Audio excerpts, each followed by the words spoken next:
Nancy Arnold noticed the shoes first. Italian leather, polished to a mirror finish, motionless in her peripheral vision as she signed the intake paperwork at the reception desk. She told herself it meant nothing. Rich people existed. They got sick. They stood in hospital corridors just like everyone else. Except these shoes didn't move. Not when the receptionist called another patient, not when a gurney rolled past, not when Nancy finished her signature and tucked her insurance card back into her wallet with fingers that suddenly felt too aware of themselves. The shoes just stood there, 20 feet down the corridor, pointed in her direction. Nancy kept her eyes on the clipboard, her pen, the pale green walls that were trying very hard to look calming and failing spectacularly. Hospitals always smelled like industrial disinfectant and broken promises. She'd been joking about it in her head all morning. At least the coffee's terrible, so my expectations are already low. But the humor wasn't landing anymore, because those shoes were still there. She risked a glance. The shoes were attached to charcoal trousers, a black suit jacket, open, no tie. The kind of tailoring that didn't announce itself, just existed with quiet inevitability. Nancy's gaze traveled upward and stopped. Her breath caught somewhere between her lungs and her throat, a physical thing she could feel solidifying. Stefano Loggia. 5 months. She had gone 5 months without seeing that face, 5 months convincing herself that memory had exaggerated the sharp line of his jaw, the unreadable calm in his dark eyes. The way his presence didn't demand attention, it simply claimed it. Memory had not exaggerated. If anything, memory had been kind. He stood at the end of the corridor like he'd been carved from stone and placed there deliberately. Still. Controlled. Watching her with the same unsettling focus she remembered from that night, the night she'd convinced herself meant nothing to him, because men like that didn't remember women like her.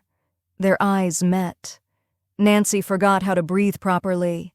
His gaze dropped. Slowly, deliberately, to her stomach. Pause for 1 second.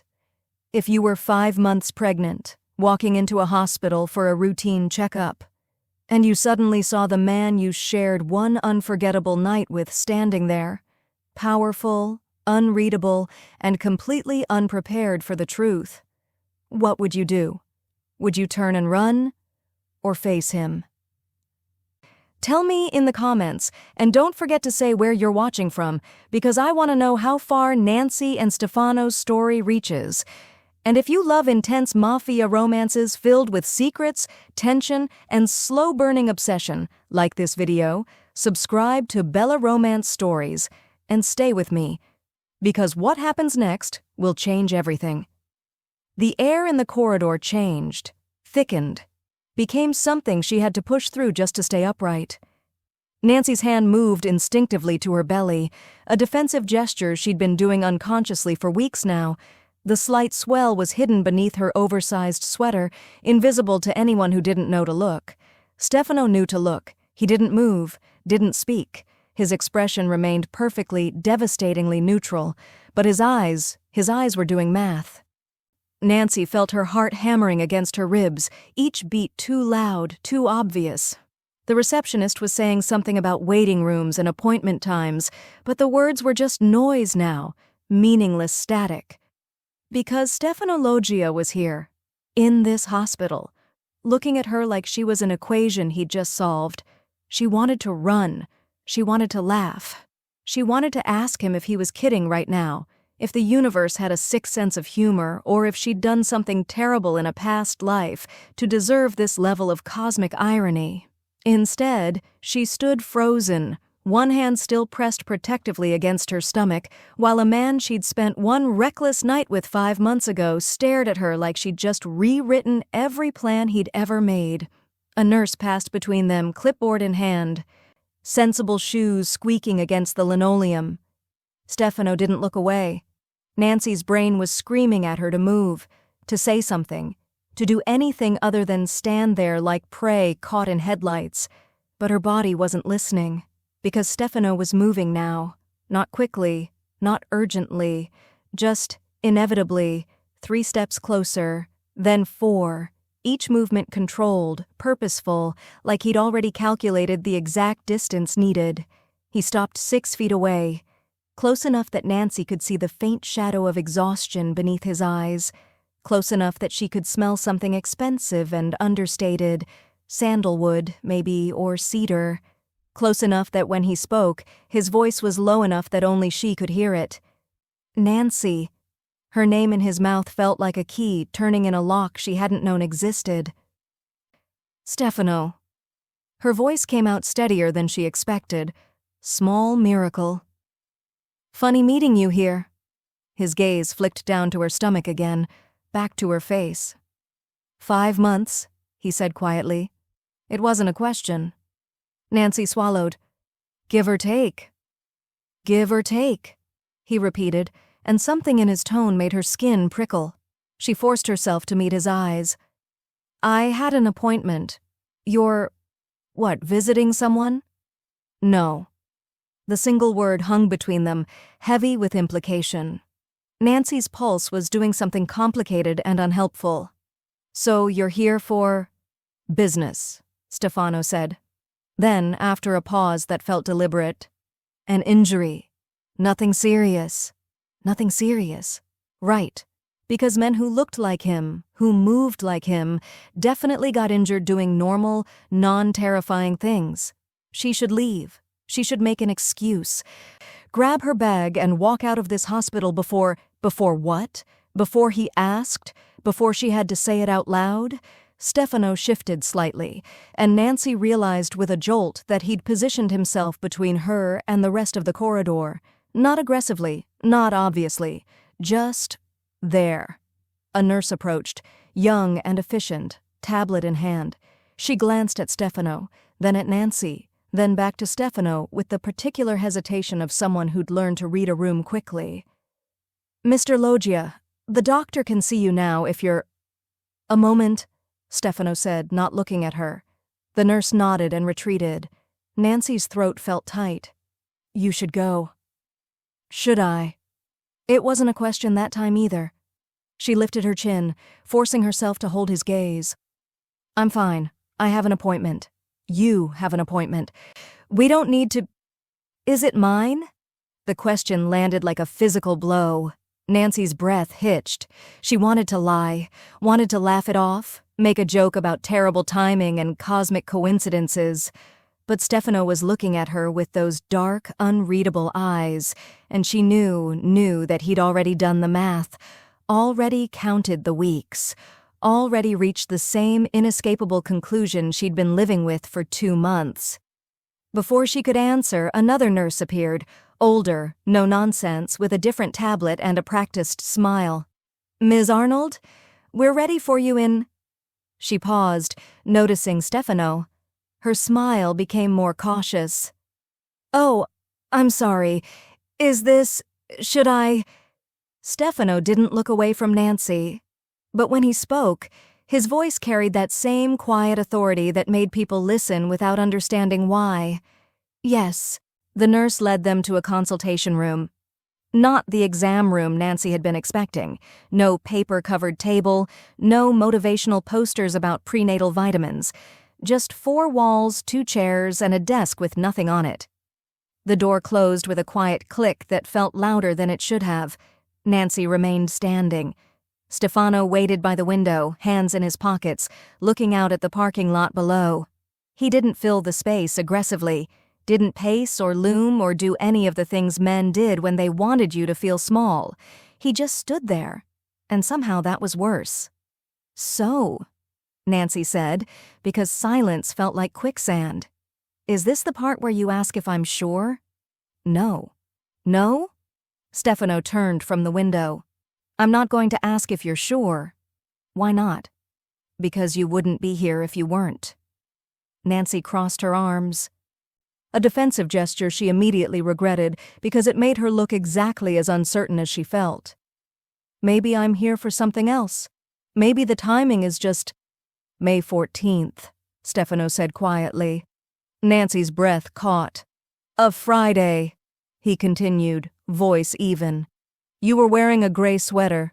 You'd had a bad day at work, something about a client who couldn't decide between two identical fabric samples. Her throat felt tight. You remember that? I remember everything. The words landed with unexpected weight. Nancy forced herself to hold his gaze. Congratulations, you have a good memory. That doesn't mean 22 weeks, Stefano said, give or take a few days. You could have been with someone else. His tone didn't change, but you weren't. It wasn't a question. Nancy's pulse was doing something complicated. You don't know that. Yes, Stefano said calmly. I do. The certainty in his voice made her skin prickle, like he'd been keeping track, like he'd thought about that night more than once in the past 5 months, like maybe she hadn't been as forgettable as she'd convinced herself. Okay, Nancy said, dropping her arms. Fine, you've done the math, you've worked out the timeline, that still doesn't give you the right to know? Stefano moved away from the window, not closer to her, just into a position where she couldn't avoid looking at him. Or the right to be here? Both. Why? The question was so direct, so stripped of pretense, that Nancy almost laughed. Are you seriously asking me why I didn't track down a man I spent one night with to tell him I got pregnant? Yes. Nancy stared at him.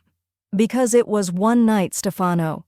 One night where we both knew exactly what it was. You left at 4 a.m. I didn't ask for your number. You didn't offer it. We had an agreement. We had honesty, Stefano corrected quietly. For 6 hours.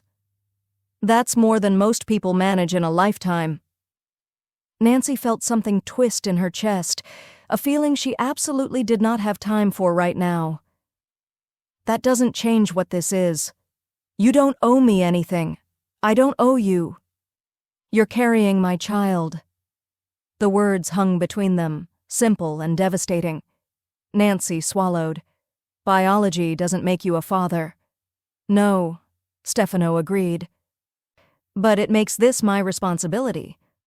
I didn't ask for your responsibility. You didn't ask for any of this. The gentleness in his tone was somehow more unsettling than if he'd been angry. Nancy had prepared herself for anger, for accusations, for demands. She hadn't prepared for this quiet certainty that made her feel like the ground was shifting beneath her feet. I'm fine on my own, she said, hating how defensive it sounded. Are you? Yes. Stefano was quiet for a moment. Then, who knows? Nancy blinked. What? About the pregnancy. Who knows? I don't see how that's... Humor me. She wanted to tell him it was none of his business, wanted to walk out of this room and pretend the past 10 minutes hadn't happened, but something in his eyes stopped her. Not threat, not demand, just attention. Complete, undivided attention that made her feel like her answer actually mattered to him. My co-worker, Nancy said finally, Sarah, and my landlord, because I had to explain why I was taking more sick days. No family? Not nearby. Stefano nodded slowly, absorbing this. And you plan to do this alone? It wasn't a question, but Nancy answered anyway. Yes. Why? Because... Nancy stopped, started again. Because I'm not going to raise a child in whatever world you come from. There it was. Out loud. The truth she'd been circling for 2 months. Stefano's expression didn't change. What world is that? Don't, Nancy said quietly. Don't pretend you're a normal businessman who happened to need stitches at 7 a.m. I looked you up, Stefano. After that night. I know who you are. Do you? Enough. Enough to judge? Enough to know that my child deserves better than growing up afraid. The words came out sharper than she'd intended, raw and honest. Stefano was silent for a long moment. When he spoke, his voice was quieter than before. And you think I would let my child be afraid? Nancy met his eyes. I think you live in a world where fear is currency, where people get hurt, where... She gestured vaguely at his torso, where she knew beneath that expensive suit was the fresh injury he'd mentioned. where you end up in hospitals at dawn getting injuries treated that you can't explain. I can explain them. To who? The police you probably have in your pocket? Stefano's mouth almost curved. You've been watching too many films. Have I? He didn't answer. Nancy felt exhaustion settling into her bones. I'm not trying to keep you from knowing or being involved if that's what you want, but I need you to understand that I'm not interested in becoming part of something dangerous. You already are. The words were soft, factual. Nancy felt ice slide down her spine. What? The moment you walked into this hospital carrying my child, you became part of something dangerous. Stefano's voice remained calm, almost gentle. That's not a threat, Nancy. That's reality. Because of you. Yes. The honesty of it was almost worse than if he'd tried to lie. Nancy's hand moved unconsciously to her stomach. Then I'll leave. I'll go somewhere. Where? Stefano asked quietly. Where do you think you can go that I won't find you? That others won't find you? Others. The word landed with sickening clarity. You're trying to scare me, Nancy said, but her voice wavered. I'm trying to be honest. Stefano took a single step closer, not threatening, just present. You wanted me to stay away, to let you handle this alone. I understand that impulse, but it's not possible anymore. Because you won't let it be? Because the world I live in doesn't care what you want. Nancy felt her heart hammering. So what? You're just going to force me to, what? Come with you? Accept protection I didn't ask for? Yes. The single word dropped like a stone. Nancy stared at him. You can't be serious. I've never been more serious about anything in my life. I have a job, an apartment, a life that doesn't involve, all of which can be maintained, Stefano said calmly, with adjustments. Adjustments, Nancy repeated, almost laughing. You mean surveillance, control. I mean safety. Your version of safety. The only version that matters. Nancy felt anger flare, hot and clarifying. You don't get to decide that. Yes, Stefano said quietly. I do. The certainty in his voice was absolute. Not cruel, not even particularly threatening, just final. Like he'd already made calculations she couldn't see, already moved pieces on a board she didn't know she was playing on. Nancy's hands curled into fists. You can't just... I can, Stefano said. And I will. He moved toward the door, then paused with his hand on the handle. When he looked back at her, something in his expression softened almost imperceptibly. I'm not your enemy, Nancy, but I'm not going to let anything happen to you or that child, not because you want my protection. Because you need it whether you believe it or not. And if I refuse? Stefano's gaze held hers for a long moment. Then he opened the door, and Nancy saw what she hadn't noticed before. 2 men in dark suits standing in the corridor. Not hospital security. His men. You're not leaving this building alone, Stefano said quietly. Then he stepped into the hallway, and Nancy realized with cold clarity that her choice had already been made for her. Nancy's apartment was 12 miles from the hospital.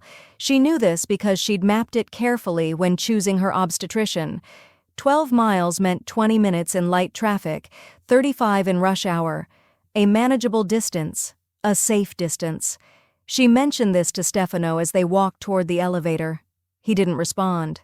The 2 men in suits, his men, because Nancy was done pretending otherwise, flanked them at a distance that looked casual and felt anything but. One walked ahead, checking corners. The other stayed behind, a shadow Nancy could feel without seeing. I have a car, Nancy said when they reached the parking garage. I drove here. I can drive myself. No. Stefano's hand settled at the small of her back, not gripping, not pulling, just there, steady, warm through the fabric of her sweater. Nancy stopped walking. I'm not getting in your car. Yes, you are. This is kidnapping.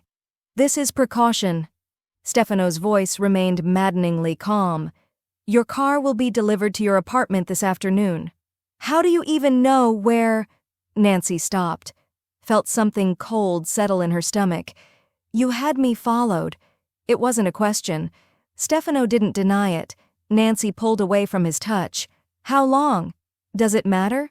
"Yes, it matters. How long have you—" She stopped as understanding crashed over her. "Since that night. You've been watching me since that night." "Not watching," Stefano said quietly. "Aware." "That's not better. It's honest." Nancy wanted to scream, wanted to run, wanted to do literally anything except stand in a parking garage arguing semantics with a man who thought surveillance was a reasonable approach to human interaction. But she was also exhausted and hungry, and the baby was doing that thing where it pressed against her bladder at exactly the wrong moment. "Fine," she said, hating every syllable. "Take me home. But then you leave." Stefano's expression didn't change. "We'll see." The car was black. Expensive. The kind of vehicle that probably had bulletproof windows and no visible license plates. Nancy didn't ask. One of the suited men opened the rear door. Stefano gestured for her to enter first. She did, mostly because standing in a parking garage felt increasingly vulnerable, and at least inside the car she could pretend she had some measure of control. Stefano slid in beside her. The door closed with a heavy, final sound. The interior smelled like leather and something else, something distinctly Stefano. Cedar, maybe. Or sandalwood. The same scent she remembered from 5 months ago, when she'd been foolish enough to think one night with a stranger wouldn't have consequences. The car pulled out smoothly. Nancy focused on her breathing. In through her nose, out through her mouth. The technique her pregnancy app recommended for anxiety. It wasn't working. "You don't have to be afraid," Stefano said quietly. Nancy turned to look at him. "You just told me I'm in danger because I'm carrying your child. What exactly should I be feeling?" "Protected. By you." "Yes. The person who created the danger in the first place." Stefano was quiet for a moment. "Yes." The honesty of it was almost worse than if he'd tried to argue. Nancy looked out the window, watching the city slide past. They were heading north, which was right, toward her neighborhood. That was something. "What happened to you?" she asked, suddenly. Stefano's gaze shifted to her. "When?" "This morning. The injury you were at the hospital for."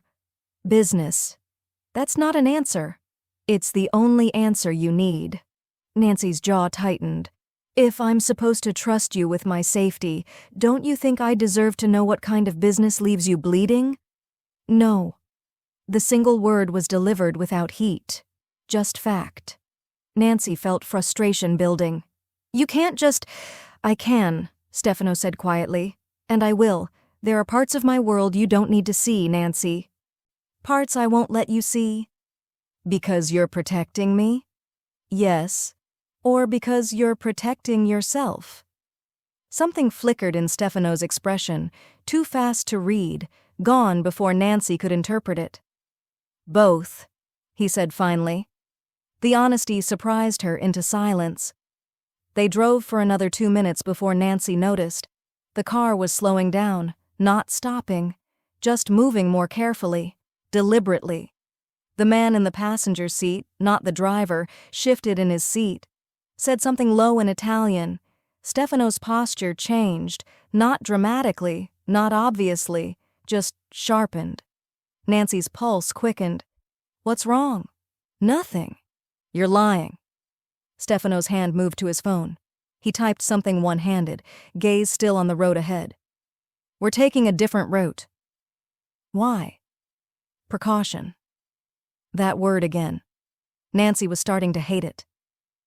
She looked out the rear window, saw nothing unusual, just normal traffic, normal people living normal lives, except one car seemed to be maintaining the same distance behind them.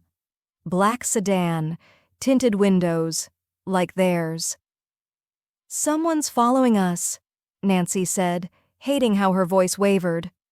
"Not anymore," Stefano said. The driver made a sudden turn.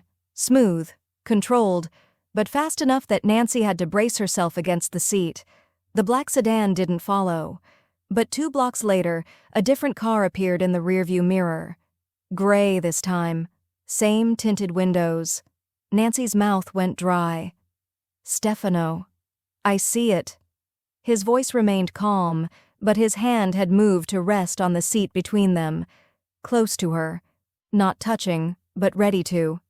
The man in the passenger seat spoke again, rapid Italian, low and urgent. Stefano responded in the same language, then switched to English. How many? 2 vehicles, maybe 3. Nancy felt her heartbeat in her throat. Who are they? People who don't concern you. People who are following us concern me very much. Stefano's gaze finally shifted to her, direct, assessing. Are you going to panic? Nancy wanted to laugh, or scream. I'm considering it. Don't. That's not helpful advice. It's the only advice that matters. Stefano's hand moved fractionally closer to her, still not touching. Stay calm, stay quiet. Let me handle this. Handle what? What are they? The car accelerated, not recklessly, not dramatically, just faster, purposeful. Nancy's hand automatically went to her stomach, protective instinct overriding everything else. Stefano noticed. His expression softened almost imperceptibly. Nothing's going to happen to you, he said quietly. You can't promise that. Yes, Stefano said. I can. The certainty in his voice should have been reassuring. Instead, it made Nancy understand something she'd been avoiding since the hospital. This wasn't theoretical danger. This wasn't Stefano being paranoid or controlling. This was real. People were actually following them, actually hunting because that's what this felt like. A hunt. And she was the target. Or the baby was. Or both. I'm going to be sick, Nancy said. No, you're not. That's not something you get to decide. Breathe, Stefano said. Not a command, an instruction. In through your nose, count to 4. Nancy wanted to tell him to shove his breathing exercises. Instead, she did what he said. Because what else could she do? The car made another turn, then another. The cityscape outside became less familiar. Streets she didn't recognize, buildings she'd never seen.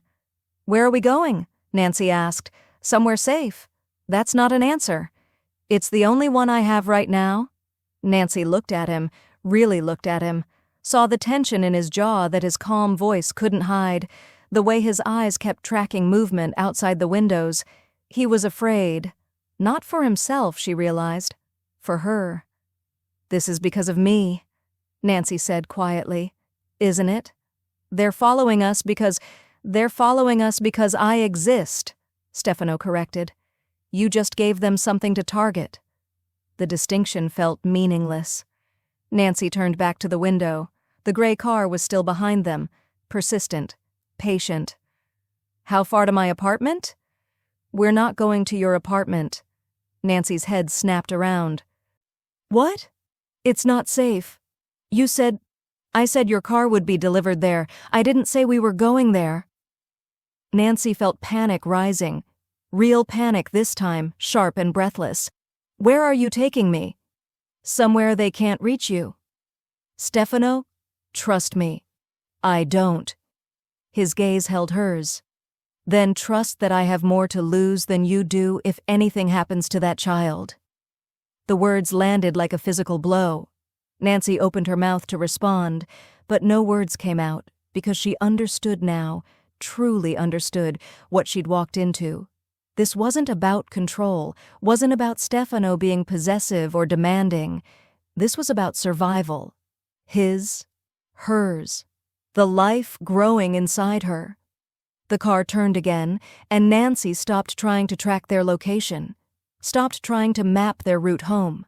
Because wherever they were going, it wasn't home, and she had absolutely no say in the matter. Stefano's phone buzzed. He glanced at it, then said something to the driver in Italian that made the man's jaw tighten. What? Nancy asked. What is it? Stefano looked at her for a long moment before answering. They know where you live. The penthouse occupied the entire top floor. Nancy noticed the security first. Cameras positioned at subtle angles, reinforced door frames, windows that looked like ordinary glass, but probably weren't. Everything designed to look normal while being anything but. Stefano's hand remained at her back as they entered, guiding, not forcing. She wanted to pull away, wanted to establish boundaries that felt increasingly meaningless. Instead, she stepped inside and tried not to let the space overwhelm her. Floor-to-ceiling windows overlooked the city. Hardwood floors, clean lines, minimal furniture. Everything expensive in that quiet way where price tags didn't matter because they'd been irrelevant to begin with. But it was the silence that struck her most. Complete, heavy. The kind of quiet that money bought, soundproofing so effective that the city 30 floors below might as well not exist. Guest room is down the hall, Stefano said, removing his suit jacket. Bathroom attached. There's clothing in the closet. Nancy turned to stare at him. Clothing? Yes. In my size? Yes. She wanted to ask how. Wanted to demand explanations for why he had women's clothing in guest room closets. But she was too exhausted to fight about it. Is there a lock on the door? She asked instead. Yes. Will it keep you out? Stefano's gaze held hers. If you want it to. The answer should have been reassuring. Somehow it wasn't. Nancy walked to the windows, keeping distance between them. The city sprawled below, lights beginning to glow as afternoon faded into evening. Normal people heading home from work. Making dinner plans. Living lives that didn't involve armed escorts and cars that followed. How long? She asked. How long what? How long do I have to stay here? Stefano was quiet for a moment. Until it's handled. That's not an answer. It's the only one I have. Nancy pressed her palm against the glass. It was cool, solid. She wondered idly if she could break it if she tried. Probably not. I have a job, she said. Responsibilities. A life. All of which can be managed remotely. You can't just expect me to— I don't expect anything, Stefano said quietly. I'm telling you what's necessary. Nancy closed her eyes, breathed, opened them again. Who are they? She asked. The people following us.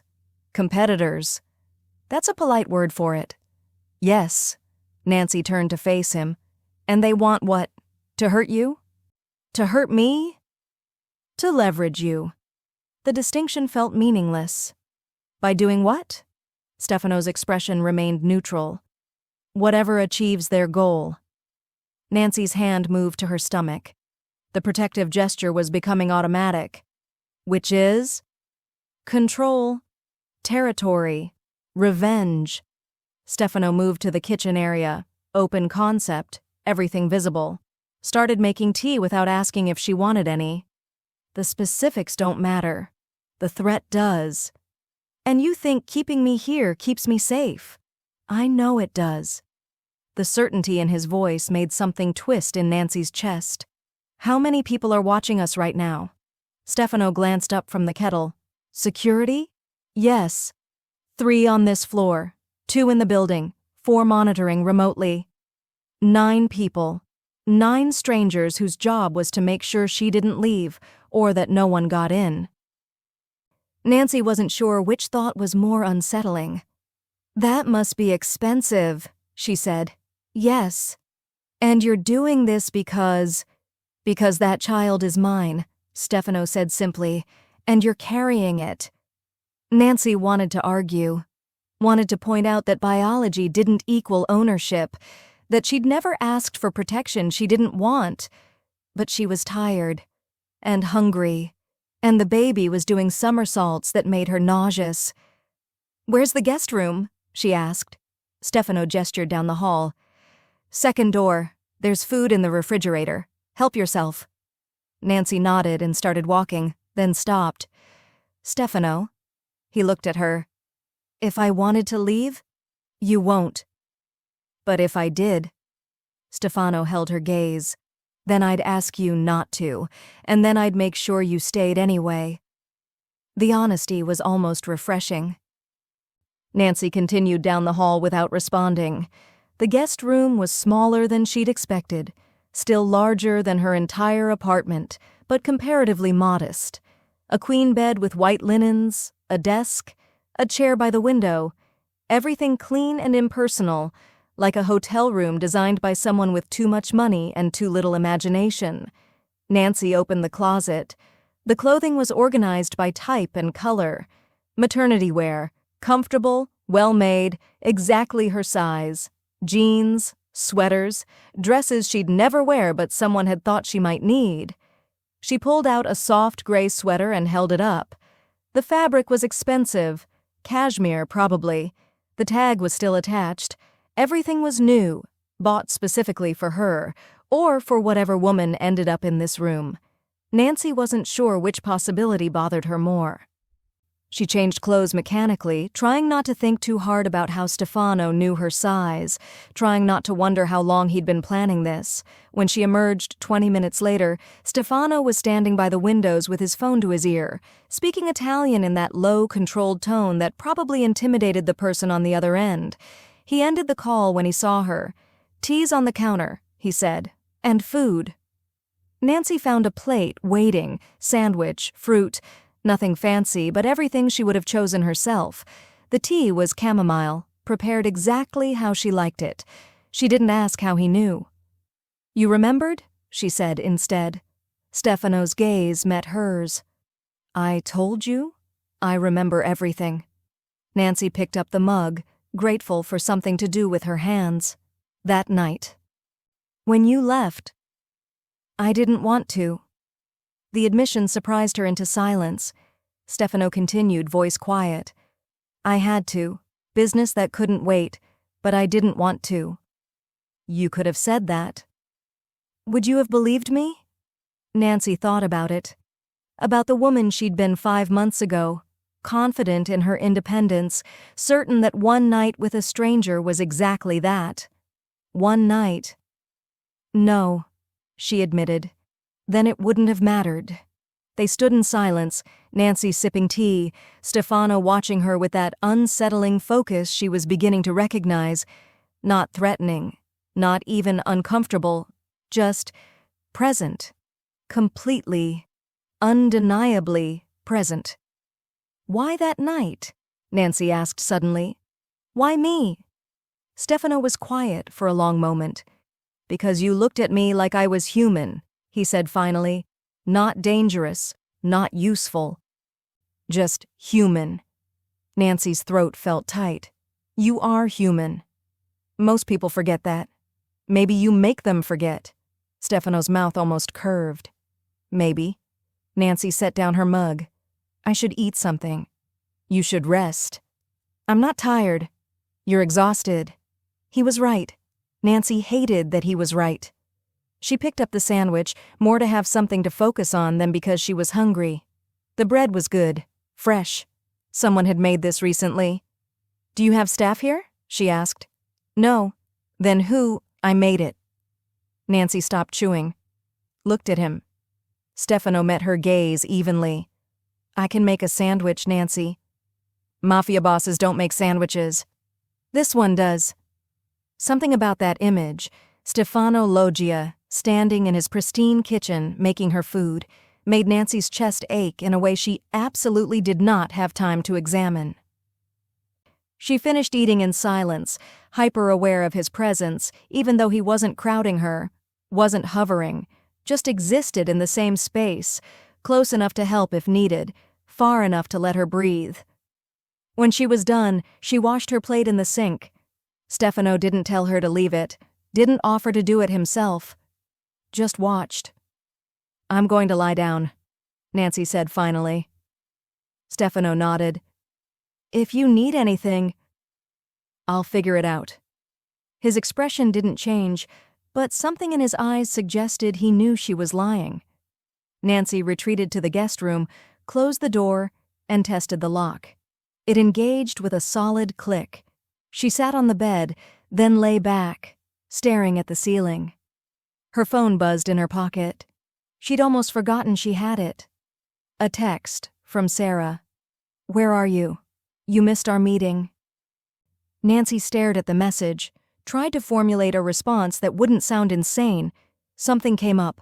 "I'll explain later." 3 dots appeared immediately, disappeared, appeared again. "Are you okay?" Nancy looked at the locked door, at the expensive room, at the windows that probably couldn't break. "Yes," she typed, then deleted it. "I don't know," she typed instead, then deleted that too. Finally, "I'll call you tomorrow." She set the phone on the nightstand and closed her eyes. Sleep came faster than expected, exhaustion claiming her despite everything. She dreamed of being followed, of shadows with no faces, of Stefano standing between her and something she couldn't see. When she woke, it was dark. Late evening, maybe, or early night. Nancy lay still, orienting herself. Guest room, penthouse, Stefano's world. Then she heard it. Voices. Low, urgent, not in the room, outside, in the main space. Nancy sat up slowly, heart already accelerating. She moved to the door, pressed her ear against it. "Can't be certain," someone was saying. Male voice. Not Stefano. "I'm certain." That was Stefano. Calm, controlled. "Run it again." "Already did, 3 times, same result." "Then we proceed as if they've been inside already," a third voice finished, "as if they know exactly where she is." Silence. Then Stefano, quieter than before. "How long do we have?" "Best guess? Hours, maybe less." Nancy's hand moved to the door handle, gripped it. Then Stefano's voice, perfectly level, devastating in its certainty. "Then we move her, now." Nancy didn't sleep after that. She sat on the edge of the bed, listening to movement in the other room. Footsteps, doors opening and closing, the low murmur of voices conducting business she wasn't meant to understand. When she finally emerged at 2 a.m, Stefano was alone. He stood by the windows, shirt sleeves rolled to his elbows, tie discarded. A glass of something amber sat untouched on the table beside him. He turned when he heard her. Didn't seem surprised. "Can't sleep?" he asked. "Can you?" "No." Nancy moved into the kitchen, needing distance and proximity in equal confusing measure. "Your friends left." "They're not my friends." "What are they?" "Employees." The distinction felt important somehow. Nancy filled a glass with water she didn't want, just to have something to do with her hands. "We're leaving in the morning," Stefano said. "Different location, more secure." "How many more locations do you have?" "Enough." Nancy turned to face him. "Is this what your life is always like? Moving, hiding, looking over your shoulder?" "Yes." "That sounds exhausting." "It is." The honesty surprised her. Nancy leaned against the counter, studying him. He looked tired, not physically, but in some deeper way, like he carried weight she couldn't see. "That night," she said quietly. 5 months ago. Was any of it real?" Stefano's gaze sharpened. "All of it was real." "But you knew who I was. You said you'd looked me up. Found me." "Yes." "Why?" Stefano was quiet for a long moment. When he spoke, his voice was lower than before. "I saw you 3 weeks before that night, at a gallery opening. You were with a friend, laughing at something. You didn't notice me?" Nancy's breath caught. "I don't remember." "I know. You weren't meant to." Stefano picked up his glass, still didn't drink from it. "You looked happy, uncomplicated, like you existed in a world where danger was theoretical. So you decided to drag me into yours?" "No." Stefano set the glass down. "I decided to visit yours." The words landed softly, devastatingly. Nancy swallowed. "For one night." "I told myself one night was enough." "Was it?" Stefano's eyes met hers. "No." The word hung between them, honest and impossible. Nancy felt her heart doing complicated things. You left at 4 in the morning. Didn't leave a number. I had to leave, Stefano said. Someone had been shot. One of my men. I got the call and I left because that's what I do. You could have said something. What would I have said? Stefano moved closer, just 2 steps, but the space felt smaller suddenly. That I wanted to stay? That I'd been thinking about you for 3 weeks before I finally worked up the courage to approach you like a normal person? Nancy's pulse quickened. You don't seem like someone who lacks courage. I don't lack courage in my world. In yours... He stopped, started again. You made me nervous, Nancy. Genuinely nervous. Do you understand how rare that is? She didn't trust her voice, shook her head instead. I rehearsed what I'd say to you, Stefano continued, something almost vulnerable in his tone. Stood outside that bar for 20 minutes trying to decide if approaching you was selfish or honest. Told myself I'd say hello and nothing more.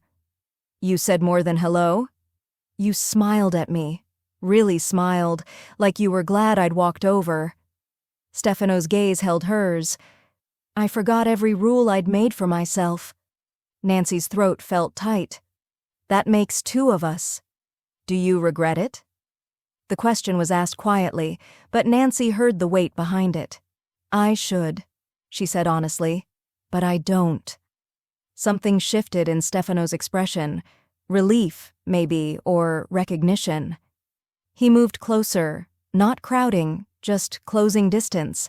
Nancy could smell cedar and something else, could see the faint shadow of exhaustion beneath his eyes. I remember everything about that night, Stefano said softly. The way you laughed at my terrible joke about hospital coffee, the way you argued about whether intention mattered more than outcome, the way you looked at me when I told you my name, like you were deciding whether to run or stay. I almost ran. I know. Why didn't you let me? Because you didn't actually want to run, Stefano said. You wanted someone to give you a reason to stay. Nancy's breath caught. That's presumptuous. Is it wrong? She couldn't answer that. Stefano raised his hand, slowly giving her time to move away, and touched her face. Just his fingertips against her jaw, gentle and deliberate. I've thought about that night every day for 5 months, he said quietly. Told myself it was reckless, dangerous, that I'd put you at risk just by existing near you. Nancy's heart hammered. You did put me at risk. I know. And now I'm carrying proof of exactly how reckless we both were. Yes. His thumb brushed her cheekbone. Nancy felt herself leaning into the touch without conscious decision. I should push you away, she whispered. Yes. Tell you this is insane. It is. That I can't. That we can't. Stefano leaned closer. His forehead almost touched hers. Nancy's eyes drifted closed. Nancy, he murmured. Don't, she breathed. Don't say it. Say what? Whatever you're about to say that makes this feel inevitable. Stefano's hand curved against her neck, thumb resting against her pulse point. What if it is inevitable? Then we're both in trouble. We're already in trouble. Nancy opened her eyes, found him watching her with an intensity that made her chest ache. If I kiss you, Stefano said softly, I won't be able to walk away twice. Who says I want you to walk away? Something dangerous flickered in his eyes. Nancy! The window exploded. Glass shattered inward in a crystalline wave, followed immediately by the sharp crack of gunfire. Stefano moved instantly, his body covering hers, forcing her down, shielding her completely as 3 more shots punched through the reinforced glass. Nancy couldn't breathe, couldn't think past the weight of him pressing her into the floor, solid and protective and utterly focused. Stay down, he ordered, voice sharp and commanding in a way she'd never heard before. More shots, closer now. Stefano's hand found his phone, pressed something. Alarms erupted, sharp, insistent, everywhere at once. Nancy's ears were ringing. Her hands instinctively curved over her stomach. "Don't move," Stefano said again, shifting slightly but never exposing her. "Don't make a sound." She nodded against the floor, tasting fear and adrenaline. Footsteps pounded in the corridor outside, doors burst open, and Nancy realized with cold, terrible clarity they'd found her anyway. The shooting stopped. Nancy remained pressed against the floor, Stefano's weight still covering her, his breathing controlled despite the chaos. She could feel his heartbeat, steady, unhurried, like gunfire through windows was just another Tuesday. "Clear," someone called from the doorway. Stefano didn't move immediately. His hand came to rest briefly against Nancy's head, checking, she realized, making sure she was intact. "Are you hurt?" he asked quietly. Nancy shook her head, not trusting her voice. Only then did he shift, rising smoothly and pulling her up with him. His hands remained on her arms, steadying her even as he scanned the room with clinical precision. 3 men stood in the doorway, weapons drawn, not pointed at her, pointed out, toward threats she couldn't see. "Perimeter?" Stefano asked. "Contained. 2 shooters. Rooftop across the street. Alive? One is." The words were delivered matter-of-factly, like reporting the weather. Nancy felt something cold settle in her stomach. Stefano's jaw tightened. "Bring him down." The men disappeared. Nancy stood motionless, glass crunching under her feet, staring at the shattered window.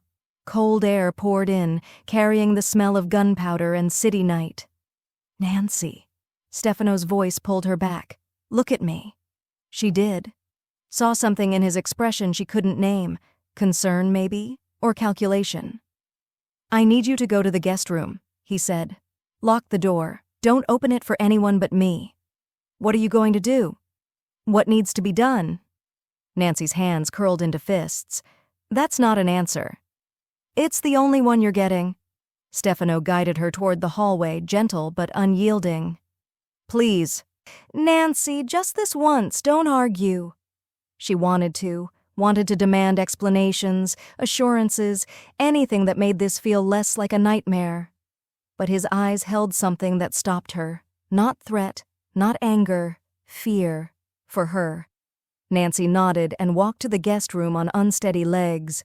She locked the door and stood in the center of the room, listening. 20 minutes later she heard voices, muffled, intense, coming from somewhere deeper in the penthouse, a room she hadn't seen yet. Nancy pressed her ear against the door. "Don't care what they offered you," Stefano's voice colder than she'd ever heard it. "You took their money. You told them where to find her." A pause, then another voice, younger, desperate. "I didn't know. They said it was just surveillance." "You knew enough. Please, Mr. Loggia. I have a family." "So does she." Stefano's voice dropped to something quieter, more dangerous. "The woman you just put in the crosshairs is carrying my child. So when you talk about family, understand that you tried to end mine." Silence. Nancy's breath caught. "Who else?" Stefano continued. "Who else did they pay?" "I don't know, I swear." "Wrong answer." A sound Nancy couldn't identify. Sharp, brief. Then crying. Nancy stepped back from the door, pulse hammering. This was Stefano's world. This was what protection looked like when the veneer came off. She moved to the window, needing air, needing space, needing anything but the sound of someone begging in the next room. The window didn't open. Of course it didn't. When Stefano knocked an hour later, Nancy almost didn't unlock the door, but she did. He stood in the hallway, shirt sleeves still rolled up, no blood visible but something dark in his eyes that suggested he'd washed his hands recently. "It's handled," he said. "What does that mean?" "It means you're safe." "For how long?" Stefano's expression didn't change. "As long as I'm breathing." Nancy wanted to scream. Wanted to laugh, wanted to ask him if he understood how terrifying that promise was. "The man," she said quietly, "the one who betrayed you. What happened to him? He's alive. Where?" "Somewhere he can't hurt you again." Nancy's hands trembled. "You tortured him." It wasn't a question. Stefano didn't deny it. He gave you information, Nancy continued, working through it. Names, locations, whatever you needed. Yes. And now I use that information to end this. The certainty in his voice made her skin crawl. By doing what? Killing them? If necessary. Nancy felt bile rise in her throat. You say that like it's normal. In my world, it is. I don't want to live in your world. Stefano was quiet for a long moment. You don't have a choice anymore. The words landed like a verdict. Nancy pushed past him, needing distance. She made it 3 steps before his voice stopped her. I didn't ask for this either. She turned. What? You think I wanted this? Stefano's control cracked slightly, just at the edges. You think I wanted to care about someone so much that their safety becomes the only thing that matters? That I'd torture a man I've known for 6 years just to find out who else might hurt them? Nancy's breath caught. I built this life on control, Stefano continued, voice rough. On certainty, on making decisions without emotion. And then you walked into a hospital, 5 months pregnant, and I realized I'd already lost before I knew there was a game. I'm not a game. No, you're so much worse. Stefano moved closer. You're the only thing I can't afford to lose. Nancy felt tears prick her eyes. You can't love me into a cage and call it protection. I can, if it keeps you alive. That's not love. That's control. Maybe in my world, they're the same thing. The honesty of it was brutal. Nancy turned away, unable to look at him. I need air. You can't leave. I know. The words tasted like ash. Believe me, I know. Nancy didn't sleep that night. She lay in bed, staring at the ceiling, listening to Stefano pace in the next room. Back and forth like a caged animal, or a man who'd realized his cage had a door he couldn't control. By dawn, Nancy had made a decision. She couldn't stay here, couldn't raise a child in this world of violence and protection that felt indistinguishable from imprisonment. She'd leave. Somehow. Find a way out of the city, out of the country if necessary. Disappear so thoroughly that even Stefano's resources couldn't find her. It was impossible, probably. Suicidal, definitely. But staying felt like dying slowly. Nancy pulled out her phone, hands shaking, started searching for information she'd need. Bus routes, border crossings, places where people vanished. She was so focused on the screen that she didn't hear the door open. Didn't realize Stefano was standing there until he spoke. Planning a trip? Nancy's head snapped up. Stefano leaned against the doorframe, arms crossed, expression unreadable. But his eyes held something that made her chest tighten. Not anger, disappointment. How long have you been standing there? Nancy asked, voice unsteady. Long enough. Stefano stepped into the room. Were you going to tell me? Or just disappear? Nancy's hands curled around her phone. Does it matter? Yes. Why? You'd just stop me anyway. Probably, Stefano agreed. But I'd rather you be honest about wanting to leave than lie about staying. Nancy felt something break inside her chest. I can't do this, Stefano. I can't live like this. Like what? Like a prisoner. Like someone who needs permission to breathe. Stefano moved closer, crouching in front of her so they were eye level. You're not my prisoner. Then let me go. No. Nancy's breath hitched. You can't keep me here. Watch me. The certainty in his voice was absolute. Nancy looked away, tears finally spilling over. This isn't love. Maybe not, Stefano said quietly, but it's all I know how to give. He stood, pulled her phone gently from her hands, and looked at the screen. His expression hardened. Mexico, he read. Cash-only hostels. Fake identification services.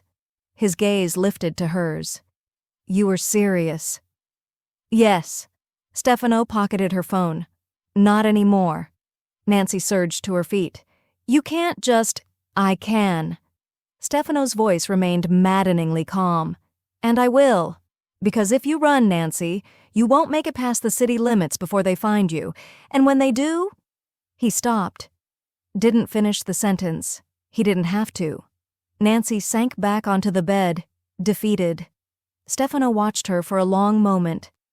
Something unreadable in his expression. Then he turned and walked to the door. Paused. For what it's worth, he said quietly, not looking back. I understand why you want to leave. I'd probably try the same thing. Then why won't you let me? Stefano's hand tightened on the door frame. Because I already know how this story ends if you go, he said. And I'm not strong enough to let that happen. The door closed softly behind him. Nancy heard the lock engage from the outside. She was alone. And for the first time since this started, she understood exactly how trapped she really was. The lock disengaged 3 hours later. Nancy looked up from where she sat by the window, expecting Stefano. Instead, a woman stood in the doorway, 40-something, elegant in a way that spoke of old money and older secrets, dark hair pulled back severely, eyes that assessed Nancy with clinical precision. Ms. Arnold, the woman said, my name is Teresa Loggia, Stefano's aunt. Nancy stood slowly. He didn't mention you. He wouldn't. Teresa stepped inside, closing the door behind her. May I sit? Nancy gestured to the chair, wary. Teresa settled gracefully, studying Nancy with unsettling focus. You're younger than I expected. Is that a problem? That depends. Teresa's gaze dropped to Nancy's stomach. On whether you understand what you've done to him. Nancy's jaw tightened. I didn't do anything to him. No? Teresa's mouth curved slightly. You made him vulnerable. In our world, that's a death sentence. Then maybe he shouldn't have what? Felt something? Wanted something beyond this life? Teresa leaned forward slightly. My nephew has spent 15 years building walls around himself. You walked through them in a single night. Nancy didn't know what to say to that. There's a car waiting downstairs, Teresa continued quietly. Back entrance. No security. Money in the account I've just transferred to your phone. The one Stefano took from you is in his office safe. Combination 1405. Nancy's breath caught. What? May 14th, Teresa said. The night you met. He's sentimental in ways he'd never admit. Why are you telling me this? Teresa stood, smoothing her skirt. Because I love my nephew. And because you're going to destroy him if you stay. He won't let me leave. He will if he thinks it's necessary. Teresa moved to the door, paused. There's going to be a meeting in 20 minutes. Every man in this building will be occupied. You'll have a 10-minute window. Use it. Nancy's pulse hammered. You're betraying him. No, Teresa said softly. I'm saving him. There's a difference. The door closed. Nancy stood frozen. Mind racing. 10 minutes. That's all she'd have. She moved quickly, changing into clothes that wouldn't stand out. Found her phone's last known location using the laptop left in the room, Stefano's office, like Teresa said. The combination worked. Her phone was there, along with cash she hadn't expected. Documents. A passport that wasn't hers but had her photo. He'd been prepared for this. For her running. Nancy's hands shook as she pocketed everything. She made it to the stairwell, down 3 flights, and found Stefano standing at the landing. He didn't look surprised. Teresa, he said quietly. I wondered when she'd make her move. Nancy's heart stopped. You knew? I've known for 2 days that someone in my inner circle was planning something. Stefano's voice remained calm, but something dangerous lurked beneath it. I didn't know it was family. She's trying to help you. By helping you leave? Stefano moved closer. That's not help, Nancy. That's strategy. Nancy backed against the wall. I can't stay here. I know. The admission surprised her into silence. Stefano stopped 3 feet away. I know you can't stay, that this world will suffocate you. That every day here costs you something I can't repay. Then let me go. I can't? His voice cracked slightly. I physically cannot make myself let you walk away knowing what's waiting out there. Nothing's waiting. Everything is waiting. Stefano's control finally splintered. You think Teresa's betrayal is the only one? You think I haven't been hunting a leak for weeks? Someone in my organization has been feeding information to the Calabrese family, someone close enough to know about you. Nancy felt ice in her veins. Who? I don't know yet. But when I find out... He stopped, breathed. If you leave now, whoever it is will know within the hour, and they will use you to end me. So I'm bait. You're leverage, there's a difference. Nancy's eyes burned. I never asked to be either. I know. Stefano moved closer, voice dropping. I know you didn't ask for any of this, but I'm asking now. Stay, not in a cage, not as a prisoner, as... He stopped. Nancy's breath caught. As what? As someone I love, Stefano said quietly. Even though I have no right to, even though it's the most selfish thing I've ever admitted. The words hung between them, raw and impossible. Nancy felt tears spill over. That's not fair. No, but it's honest.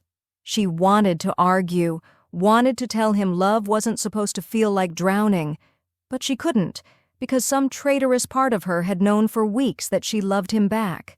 Footsteps pounded above them, urgent, multiple. Stefano's phone buzzed. He glanced at it, and something in his expression turned to stone. What? Nancy asked. Marco. Stefano's voice went flat. He's been with me for 8 years. Since I was 25. Stefano. He just accessed the security system, disabled the south cameras. Stefano looked at her, something terrible in his eyes. He's letting them in. Nancy's blood went cold. How many? Enough. Stefano moved past her, back up the stairs, not running, walking with purpose that felt more dangerous than panic. Nancy followed. What are you going to do? He didn't answer. They reached the main floor. Men were gathering. Stefano's men, weapons appearing with practiced efficiency. Teresa stood near the window, face pale. Stefano, I know. Stefano's voice held no warmth, no anger, just certainty. But you gave her the opportunity, and that's enough.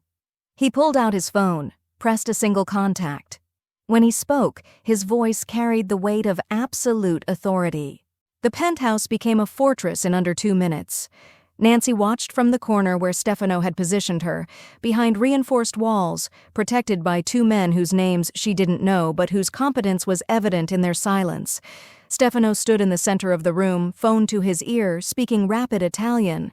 His voice remained level, controlled, like he was arranging dinner reservations instead of preparing for war.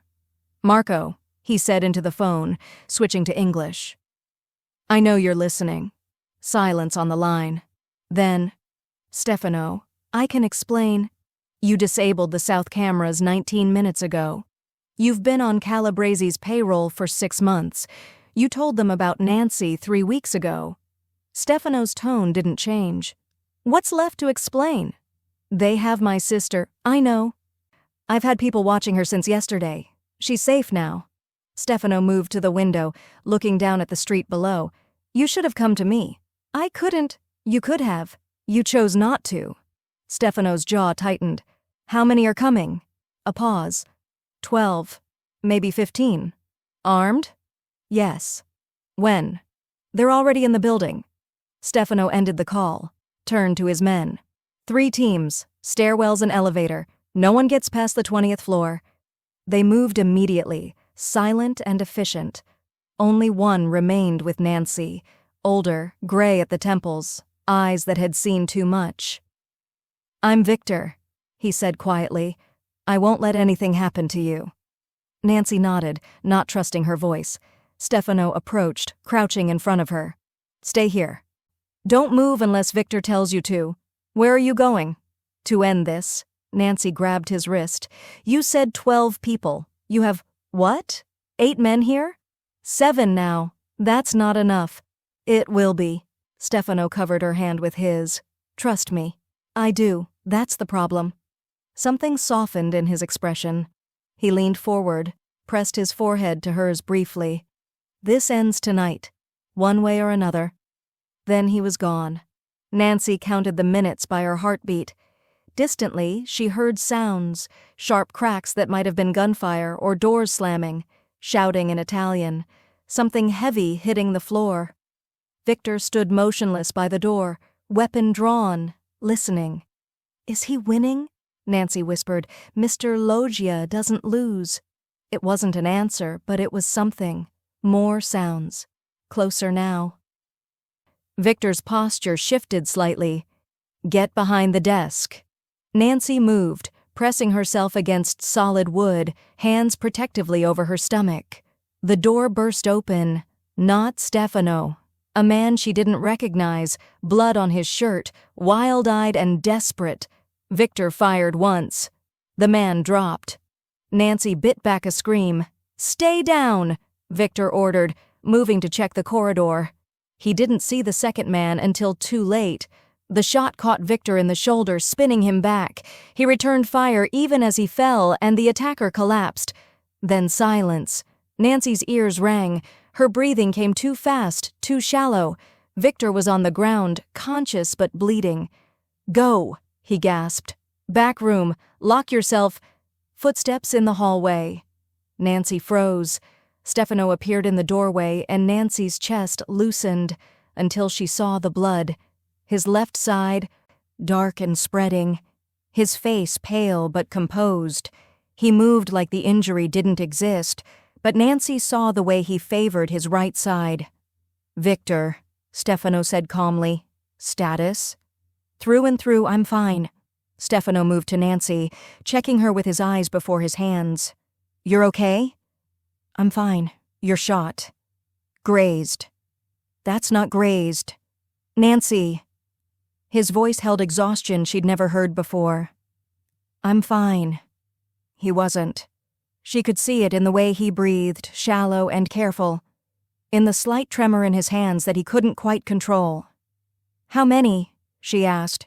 Down? All of them. Stefano moved to help Victor up. Alive? 4. Including Marco. And the Calabresi family? Stefano's expression went cold. Being handled as we speak. Nancy understood, didn't ask for details. She watched Stefano help Victor to a chair, watched him press gauze to the wound with steady hands despite his own injury, watched him make 3 phone calls organizing cleanup, medical attention, consequences. His control never wavered, until it did. He swayed slightly, caught himself against the desk. Nancy was at his side immediately. Sit down. I'm fine. You're bleeding everywhere. Sit down. Stefano sat, more from exhaustion than obedience. Nancy pulled up his shirt, saw the wound, long, deep, still bleeding despite his attempts to ignore it. This needs stitches. I know. Actual medical stitches, from a doctor. I know. But he didn't move, just sat there, looking at her with something raw in his eyes. I would have killed them all, he said quietly, if they'd touched you. I would have burned the entire Calabresi organization to the ground. Nancy's hands shook as she pressed gauze to his side. I know. That should terrify you. It does. She met his gaze. But not the way you think. Stefano reached up, cupped her face with his uninjured hand. I meant what I said. I love you, even though... Nancy felt it then, sharp, sudden pain low in her abdomen. She gasped, hand flying to her stomach. Stefano's expression transformed instantly. Nancy? Something's wrong. The pain intensified, spreading. Something's wrong with the baby. Stefano was moving before she finished speaking, phone out, barking orders. Get the car, now. Call Dr. Rivera. Tell her we're coming in. He pulled Nancy to her feet carefully, supporting her weight. Stefano, I can't... Yes, you can. His voice was steady despite the blood, despite everything. Stay with me. Just stay with me. The pain peaked, and Nancy felt wetness between her legs. Her vision blurred. Nancy! Stefano's voice cut through the fog. Look at me. Stay awake. She tried. Failed. The last thing she heard was Stefano's voice, rough with fear, saying her name like a prayer he didn't know how to finish. Nancy woke to the smell of hospital disinfectant and broken promises. Full circle. Stefano sat beside her bed, still in his blood-stained shirt, stitches visible at his side where someone had finally forced him to accept medical attention. His hand wrapped around hers, thumb tracing absent patterns on her knuckles. He looked exhausted. Human. The baby? Nancy's voice came out rough. Fine. Completely fine. Stefano's grip tightened. Stress-induced contractions. You're on bed rest for 48 hours, then modified activity until delivery. Nancy let out a breath she hadn't known she was holding. And you? 23 stitches. I'll survive. Will you? The question held more weight than injury counts. Stefano was quiet for a moment. Marco's sister is safe. He's facing consequences, but not the kind you're imagining. The Calabrese family... He stopped. They're no longer a concern. Nancy didn't ask what that meant. Teresa? She asked instead. On a plane to Sicily. Indefinite exile. Stefano's voice held something that might have been regret. She acted out of love. But love doesn't erase betrayal. Nancy understood that now, had lived it, was still living it. I tried to leave, she said quietly. I know. I might try again. I know that too. Nancy turned to look at him. And? Stefano met her gaze, something raw and honest in his expression. And I'll spend every day giving you reasons to stay. Not walls, not control, just reasons. That sounds exhausting. It does, doesn't it? His mouth almost curved. But I've spent 15 years building an empire on fear. Maybe it's time I tried building something on choice instead. Nancy felt tears prick her eyes. I'm still afraid. Good. So am I. Stefano brought her hand to his lips, pressed a kiss to her knuckles. But I'm more afraid of a life without you in it than I am of anything my enemies can do. That's not rational. No, but it's honest. A nurse entered, checked monitors with practiced efficiency. Baby's heartbeat is strong. You're both doing well. After she left, Nancy said, I want conditions. Stefano waited. I want to know what's happening, not details that will haunt me, but enough to understand the risks. I want agency over my own life, where I go, who I see. I want our child to have choices I didn't have. Done? Just like that? Nancy, you could ask me to walk away from everything I've built. And I'd consider it. Stefano's voice was quiet, certain. Whatever you need to stay, to choose this, I'll find a way. I need you to promise me something else. What? Nancy's free hand moved to her stomach, protective and possessive. That when this baby is born, you'll show them the man I saw that night. Not the one who locked me in rooms, the one who made terrible jokes and admitted he was nervous. Stefano's throat worked. That man is a lie. No, he's the truth you're afraid of. Silence stretched between them, heavy with possibility. Finally, Stefano nodded. I promise. Nancy believed him, not because she was naive, but because she'd seen him bleed for her, seen him choose her over power, seen him afraid. So what happens now? She asked. Now? Stefano shifted carefully, mindful of his stitches. Now we figure out how to be a family, however imperfect that looks. In your world. In our world, he corrected, because it's yours now too, for better or worse. Nancy thought about that, about gunshots and betrayals and men who loved through protection instead of freedom, about a child who would grow up knowing their father was both dangerous and devoted, about choosing the complicated truth over the simple lie. Okay, she said finally. Okay. Okay. Nancy squeezed his hand. But if you ever lock me in a room again without asking, I'm stealing every expensive suit you own and donating them to charity. Stefano's laugh was quiet, genuine. Deal. 2 months later, Nancy stood on the same balcony where this had started, one hand resting on her belly, the other wrapped in Stefano's. The city sprawled below, beautiful and dangerous and indifferent. I can't believe we're doing this, she said. Stefano pulled her closer, careful of her now obvious pregnancy. Having regrets? Every single day. Good, me too. Nancy looked up at him, saw the man she'd met 6 months ago and the man he'd become for her. Saw the future they were building. Imperfect, complicated, honest. The baby's kicking, she said. Stefano's hand moved to feel it, and something softened in his expression that made Nancy's chest ache. Strong, he murmured, like their father. Stubborn like their mother. Nancy smiled despite herself. We're going to ruin this child. Probably. Stefano pressed a kiss to her temple. But at least they'll know they were wanted. Nancy leaned into him, feeling the steady beat of his heart against her back. The weight of his protection that had stopped feeling like a cage. What are you thinking? Stefano asked quietly. Nancy looked out at the city, at the life they'd chosen, the dangerous, impossible, honest life. That this world might not be safe, she said, but it's ours. Stefano's arms tightened around her, protective and possessive, and promised. Yes, he said against her hair, and I'll burn it all down before I let anyone take it from us.